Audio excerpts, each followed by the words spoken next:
Hello and welcome friends, स्वागत है आपका फिर से मेरे यूट्यूब चैनल डॉक्टर आमनियास बिजानिया हेल्थ गुरु में। दोस्तों, जैसा कि पिछले कुछ वीडियोस में हमने बात की, अलग अलग बीमारियों के ऊपर हमने बात की, अलग अलग टॉपिक को हमने कवर करने की कोशिश की। उसी तरह आज एक ऐसी बीमारी के बारे में हम बात करने जा रहे हैं जिसके बारे में सबसे ज़्यादा समाज में भ्रांतियाँ व्याप्त है। कुछ टेस्ट ऐसे हैं जिनके कारण लोग बहुत कंफ्यूज होते हैं। मैंने कई बार देखा है कि उस बीमारी से पीड़ित लोग बहुत ही गलत तरह के ट्रीटमेंट ले रहे होते हैं जिससे उनके स्वास्थ्य पर भी प्रतिकूल प्रभाव पड़ता है। जी हाँ दोस्तों, आज हम बात करने जा रहे हैं, उस बीमारी का नाम है टाइफाइड फीवर। लोकल भाषा में इसको पानी जरा या निकाला या कुछ भी बोलते हैं, टाइफाइड फीवर। तो आज अब विस्तार से समझेंगे कि टाइफाइड फीवर क्या होता है, क्यों होता है, कैसे होता है। टाइफाइड फीवर होता है एक साल्मोनेला टाइफी बैक्टीरिया होता है, उसके कारण ये होता है। वो पैराटाइपी ए बी अलग अलग तरह के बैक्टीरिया होते हैं। अच्छा, ये बीमारी होती कैसे? फीको ओरल रूट होता है, जैसे कंटामिनेटेड, जिस मरीज को टाइफाइड है उसका कंटामिनेट फिकस या यूरिन जो है वो अपने भोजन में चले जाए, अपने खाने पीने की चीज़ों में चले जाए, या जो पानी अपन पीते हैं उसमें चले जाए, तो इससे ये हो सकता है।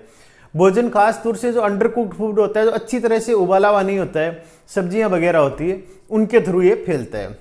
तो ये तो बात हुई फैलने की। अब है कि भाई बीमारी के सिम्टम्स क्या क्या होते हैं, कैसे पता चलेगा कि बीमारी है। उसमें अलग अलग तरह के सिम्टम्स होते हैं। आपके सर दर्द हो सकता है, पेट की दिक्कत हो सकती है, जी मिसलाना हो सकता है, उल्टी जैसा हो सकता है, एक फीवर होता है, बुखार होता है। इसमें एक पर्टिकुलर तरह का बुखार होता है जिसको बोलते हैं अपन step ladder fever. Step ladder fever मानी कि फीवर ऊपर नीचे आता रहेगा, कभी भी बेस लाइन तक नहीं आएगा। मतलब उस व्यक्ति का नॉर्मल टेम्परेचर कभी नहीं होगा, नॉर्मल से हमेशा ऊपर टेम्परेचर रहेगा, लेकिन वो अप डाउन होता रहेगा। उसको स्टेप लैडर फीवर बोलते हैं। तो ये इस बीमारी में होता है। अलग अलग तरह के स्पॉट्स होते हैं कुछ बॉडी पे, वो इसमें हो सकते हैं। और एक डायरिया इसमें होता है, पी सूप डायरिया जिसको बोलते हैं, पर्टिकुलर ग्रीन कलर का डायरिया, दस्त जो होते हैं। तो ये सब इनमें से किसी को कुछ हो सकता है, किसी को कुछ। जरूरी नहीं हर पेशेंट में सारे सिम्टम्स हो। तो ये हो तभी अपन कहेंगे कि मरीज को टाइफाइड है। ऐसे सिंपल बुखार आया, सर दर्द हो रहा है, इसका मतलब ये नहीं है कि इसको टाइफाइड है। अब अपनों को कैसे पता चलेगा कि टाइफाइड है? यहाँ पे सबसे बड़ा जो मिसकम्युनिकेशन या जो लोगों की समझ का अभाव जो है वो इनके टेस्ट को लेकर होता है। एक टेस्ट होता है विडाल टेस्ट। हर कोई विडाल टेस्ट करवा लेता है।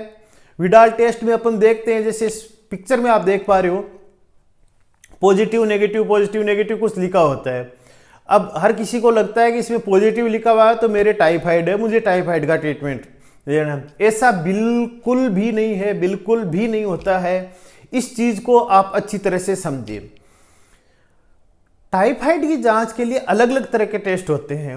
एक होता है ब्लड कल्चर, ब्लड में से कल्चर करते हैं बैक्टीरिया को। एक होता है stool culture, bone marrow culture भी होता है। ये अलग अलग तरह के होते हैं। एक जो विडाल टेस्ट है, वो दो तरह के विडाल टेस्ट होते हैं। एक ट्यूब टेस्ट होता है और एक स्लाइड टेस्ट होता है। विडाल भी दो तरह से किया जाता है, ट्यूब और स्लाइड। ट्यूब टेस्ट जो होता है वो ही ज़्यादा रिलीवेंट होता है। स्लाइड टेस्ट का फिर से मैं ये कहूँगा कोई यूज़ नहीं है।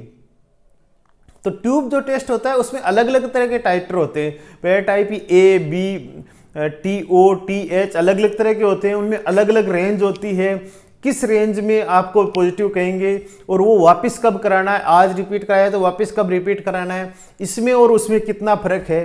ये सब चीज़ें देख के ही आपका चिकित्सक कह सकता है कि इसको टाइफाइड है या नहीं। सिर्फ विडाल टेस्ट करा लिया, वो पॉजिटिव आ गया, उसमें पॉजिटिव लिखा, इसका मतलब कतई नहीं है कि आपको टाइफाइड है।